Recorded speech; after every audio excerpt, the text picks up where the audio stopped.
नमस्कार, उत्तराखंड समाचार में आपका स्वागत है। मैं हिना जोशी छेत्री। आइए सबसे पहले नजर डालते हैं आज के मुख्य समाचारों पर। प्रधानमंत्री नरेंद्र मोदी ने शिक्षक पर्व के आरंभिक सम्मेलन को किया संबोधित। कहा, शिक्षा के क्षेत्र में नए बदलाव न केवल नीति आधारित है बल्कि भागीदारी आधारित भी है।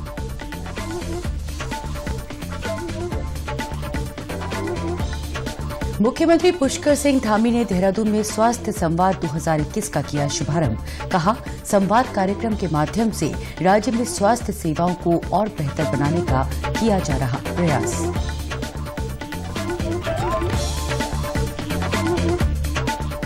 केंद्रीय रक्षा और पर्यटन राज्य मंत्री अजय भट्ट ने देवस्थानम बोर्ड के मामले में जनभावनाओं के अनुरूप निर्णय लेने की कही बात। कहा, मनोहर कांत ध्यानी की अध्यक्षता में गठित समिति सभी पक्षों से करेगी बात। और देश में अब तक लगाए जा चुके 70 करोड़ कोविड रोधी टीके। केंद्रीय स्वास्थ्य मंत्री ने बताया, अब तक 53 करोड़ 31 लाख कोविड नमूनों की भी हो चुकी जांच। और अब समाचार विस्तार से। प्रधानमंत्री नरेंद्र मोदी ने निजी क्षेत्र से शिक्षा के क्षेत्र में योगदान करने का आह्वान किया है। उन्होंने कहा कि सरकार शिक्षा के क्षेत्र में बदलाव के लिए अथक प्रयास कर रही है। उन्होंने कहा कि इस क्षेत्र को विश्व स्तरीय बनाने के लिए सीखने और सिखाने की प्रक्रिया को निरंतर पुनः परिभाषित और तैयार करने की आवश्यकता है। प्रधानमंत्री ने इस बदलते युग में शिक्षकों को नई प्रणालियां और तकनीक तेजी से सीखने पर बल दिया। प्रधानमंत्री ने आज शिक्षा पर्व के आरंभिक सम्मेलन के दौरान कई पहलों की शुरुआत की। एनईपी के फॉर्मुलेशन से लेकर इम्प्लीमेंटेशन तक हर स्तर पर एकेडमिशियंस का, एक्सपर्ट्स का, टीचर्स का, सबका योगदान रहा है। आप सभी इसके लिए प्रशंसा के पात्र हैं। अब हमें इस भागीदारी को एक नए स्तर तक लेकर जाना है। हमें इसमें समाज को भी जोड़ना है। उन्होंने दृश्य श्रव्य बाधित लोगों के लिए भारतीय सांकेतिक भाषा कोश और ऑडियो पुस्तक का विमोचन भी किया। प्रधानमंत्री ने केंद्रीय माध्यमिक शिक्षा बोर्ड की स्कूल गुणवत्ता आश्वासन और आकलन रूपरेखा भी जारी की। उन्होंने निपुण भारत के लिए निष्ठा शिक्षक प्रशिक्षण कार्यक्रम और विद्यांजलि पोर्टल भी शुरू किए। ये पोर्टल शिक्षा क्षेत्र के स्वयंसेवकों, दानदाताओं और कॉरपोरेट सामाजिक उत्तरदायित्व के तहत योगदान करने वालों की सुविधा बढ़ाएगा। विद्यांजलि 2.0 इसी पुरातन परंपरा को अब एक नए कलेवर में मजबूत करेगी। देश ने सबका साथ, सबका विकास, सबका विश्वास के साथ सबका प्रयास का जो संकल्प लिया है, विद्यांजलि 2.0 उसके लिए एक बहुत ही जीवंत प्लेटफॉर्म की तरह है। प्रधानमंत्री ने आशा प्रकट की कि राष्ट्रीय डिजिटल शिक्षा संरचना यानी NDEAR शिक्षा में असमानता दूर करने के जरिए बड़ी भूमिका निभा रही है। उन्होंने कहा कि आज शुरू की गई विभिन्न तकनीकों और पहल से शिक्षा क्षेत्र का भविष्य उन्नत होगा। श्री मोदी ने कोविड महामारी के मुश्किल समय में काम करने के लिए शिक्षकों की सराहना की। हमारे शिक्षक अपने काम को केवल एक पेशा नहीं मानते। उनके लिए पढ़ाना एक मानवीय संवेदना है, एक पवित्र और नैतिक कर्तव्य है। इसलिए हमारे मुख्यमंत्री पुष्कर सिंह धामी ने देहरादून में स्वास्थ्य संवाद 2021 का शुभारंभ किया। इस अवसर पर मुख्यमंत्री ने कहा कि संवाद कार्यक्रम के माध्यम से राज्य में स्वास्थ्य सेवाओं को और बेहतर बनाने का प्रयास किया जा रहा है। मुख्यमंत्री ने कोविड के दौरान स्वास्थ्य सेवाओं का विस्तार किए जाने की बात भी कही। उन्होंने कहा कि प्रधानमंत्री के नेतृत्व में केंद्र सरकार से राज्य को हर संभव मदद मिल रही है। मुख्यमंत्री ने कहा कि केंद्र से राज्य को पर्याप्त संख्या में कोविड वैक्सीन मिल रही है। उन्होंने आशा जताई कि 15 दिसंबर तक राज्य में 100% टीकाकरण कर लिया जाएगा। वहीं मुख्यमंत्री ने बताया कि राज्य सरकार ने चिकित्सा क्षेत्र के लिए 205 करोड़ रुपए का पैकेज भी दिया है, जिससे लगभग 3,74,000 लोग लाभान्वित हो रहे हैं। स्वास्थ्य विभाग के कर्मचारियों को कोविड में सराहनीय कार्यों के लिए प्रोत्साहन राशि भी दी जा रही है। मुख्यमंत्री ने कहा कि हरिद्वार, रुद्रपुर और पिथौरागढ़ मेडिकल कॉलेज की कार्यवाही गतिमान है। इन मेडिकल कॉलेजों के खुलने से राज्य में स्वास्थ्य सुविधाओं को और मजबूती मिलेगी।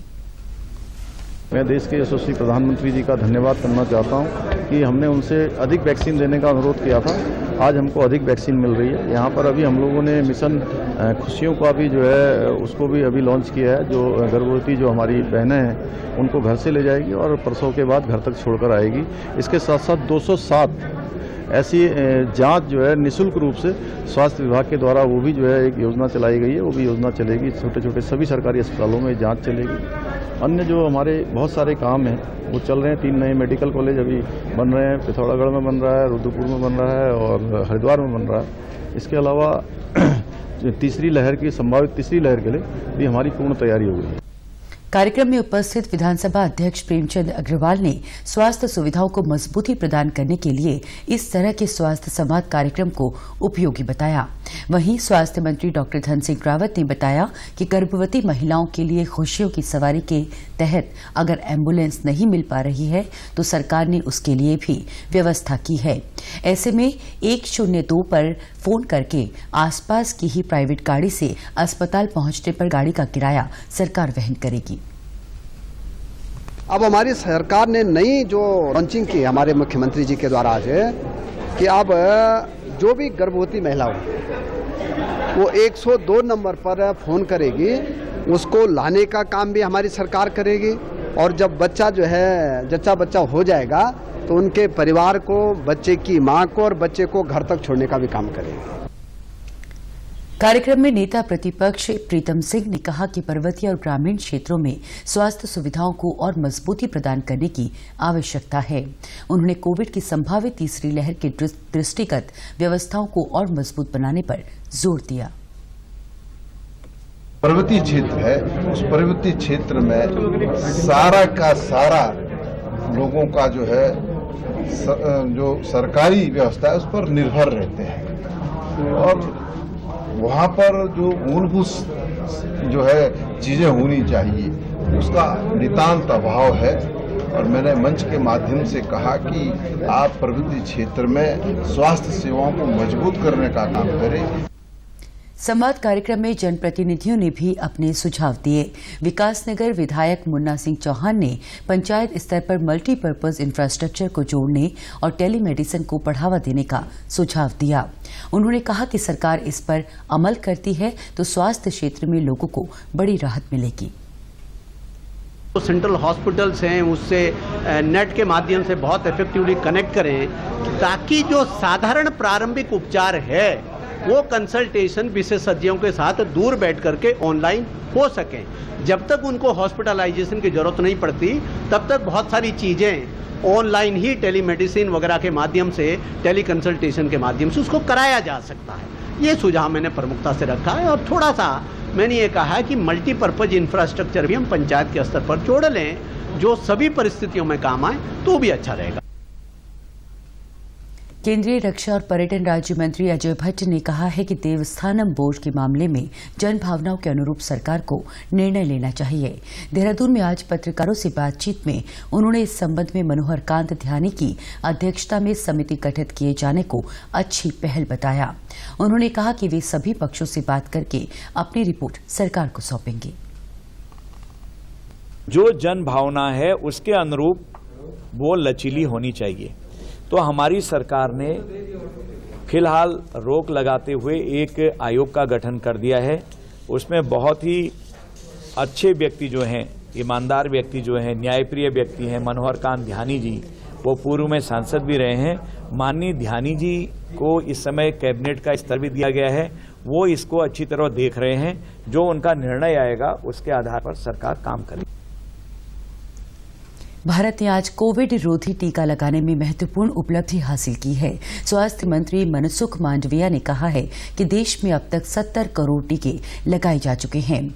इनमें से 10 करोड़ से अधिक टीके केवल पिछले 13 दिनों में लगाए गए हैं। श्री मांडविया ने इस महत्वपूर्ण उपलब्धि के लिए सभी स्वास्थ्य कर्मियों और लोगों को बधाई दी है।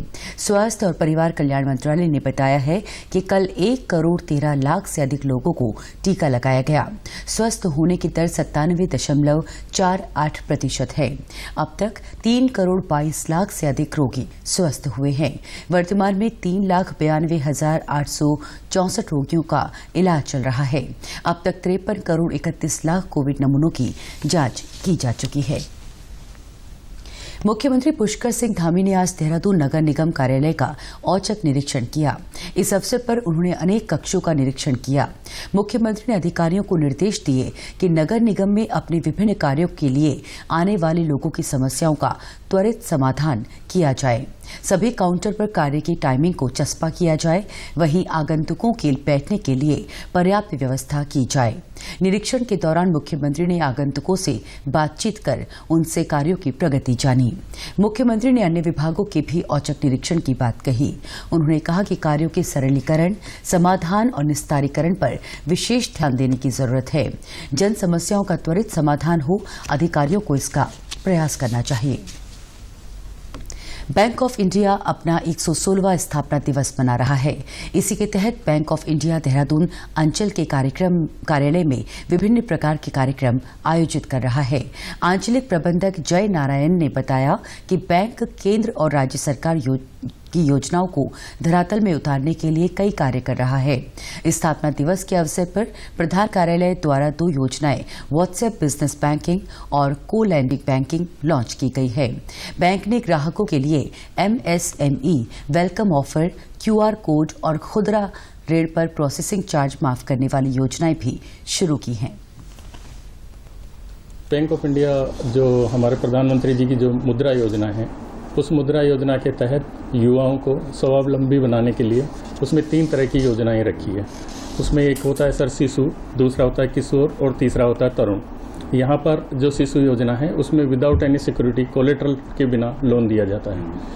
युवाओं को कोई भी जो उनके दिमाग में आइडिया है वो आइडिया फ्लोट करें और अपने आप को आत्मनिर्भर बनाएं, खुद भी रोजगार लगाएं और रोजगार में दूसरे लोगों को भी सहभागिता दें। इसके लिए बैंक काफ़ी 10 लाख तक के लोन दे रहे हैं। इस योजना में सर 4,577 लोगों को हमने योजना में लोन दिया है। अमृत महोत्सव के तहत उन सभी उत्तराखंड के समाचारों में आज बस इतना ही। नमस्कार।